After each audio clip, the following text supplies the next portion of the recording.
2020 সালের 18 ফেব্রুয়ারি হলদিয়ার ঝিকুরখালীতে মা রমা ও মেয়ে রিয়াকে পুড়িয়ে মারার ঘটনায় মূল অভিযুক্ত শেখ সাদ্দাম সহ মঞ্জুর আলম মল্লিক, সুখদেব দাস ও আমিনুর হোসেনের যাবজ্জীবন কারাদণ্ড দিল পূর্ব মেদিনীপুর জেলা আদালতের ডিস্ট্রিক্ট জাজ প্রিয়ব্রত দত্ত।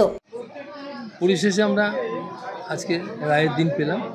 সেই রায় দেওয়া হয়েছে দুটো ধারাকে সামনে রেখে।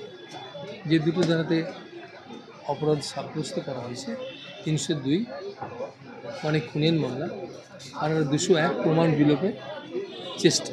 এই যে পুড়িয়ে দেওয়া হয়েছিল, পুড়িয়ে দিয়ে বডিগুলোকে মানে করে দেওয়া, মানে নষ্ট করে দেওয়া, সেটাকে আমরা বলেছিলাম যে এটা 201 আইপিসিতে যায়, মানে প্রমাণ বিলোপ করার চেষ্টা করা হয়েছে। শুধু তাই নয়, ওদের একটা উদ্দেশ্য ছিল, সামনে একটা বড় গর্ত কাটা হয়েছিল যে ওই বার্নিং অ্যাসপ্যাস যেগুলো থাকবে সেগুলো দিয়ে পুরো মাটি চাপা দিয়ে দেওয়া হবে। কিন্তু আনফর্চুনেটলি বা ফর্চুনেটলি যাই বলুন না কেন, পরবর্তীকালে এটা ধরা পড়ে যায় এবং ইনভেস্টিগেশন শুরু হয়, চার্জশিট দেওয়া হয়। 302তে যাবজ্জীবন কারাদণ্ড দেওয়া হয়েছে, তার সঙ্গে 10,000 টাকা জরিমানা করা হয়েছে।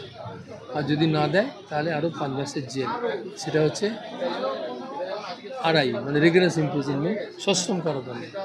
আর 201-এ 5 বছরের কারাদণ্ড, আর তার সাথে 5,000 টাকা ফাইন করা হয়েছে বা জরিমানা করা হয়েছে, অনায়াদে আরও 3 মাসের জেল, এটা করা হয়েছে।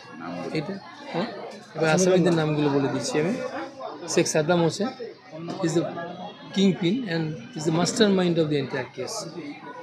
মঞ্জুর আলম মল্লিক, সুখদেব দাস ওরফে শিবু, আমিনুর হোসেন ওরফে সিন্টু। ওই 4 জনের বিরুদ্ধে 302 খুনের মামলা ও 201 প্রমাণ লোপাটের ধারা দেওয়া হয়। শনিবার এই রায়দান হয় তমলুকের জেলা আদালতে। আসামি পক্ষের উকিল জানালেন, এই রায়ের বিরুদ্ধে তারা উচ্চ আদালতে আপিল করবেন। তবে আমাদের যেটুকু মনে হয় যে লিগ্যাল এভিডেন্সেরটা আছে, লিগ্যাল এভিডেন্সের উপরে দাঁড়িয়ে কনভিকশনটা হয়নি। এটা অনেকটা মোরাল কনভিকশনের মতোই ব্যাপার, to send the message to the society.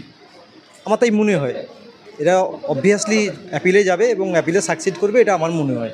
কারণ আমি তো কেসটা চালিয়েছি, যেটুকু আমার মনে হয়েছে যে অ্যাপিলে শিওর সাকসিড করবে।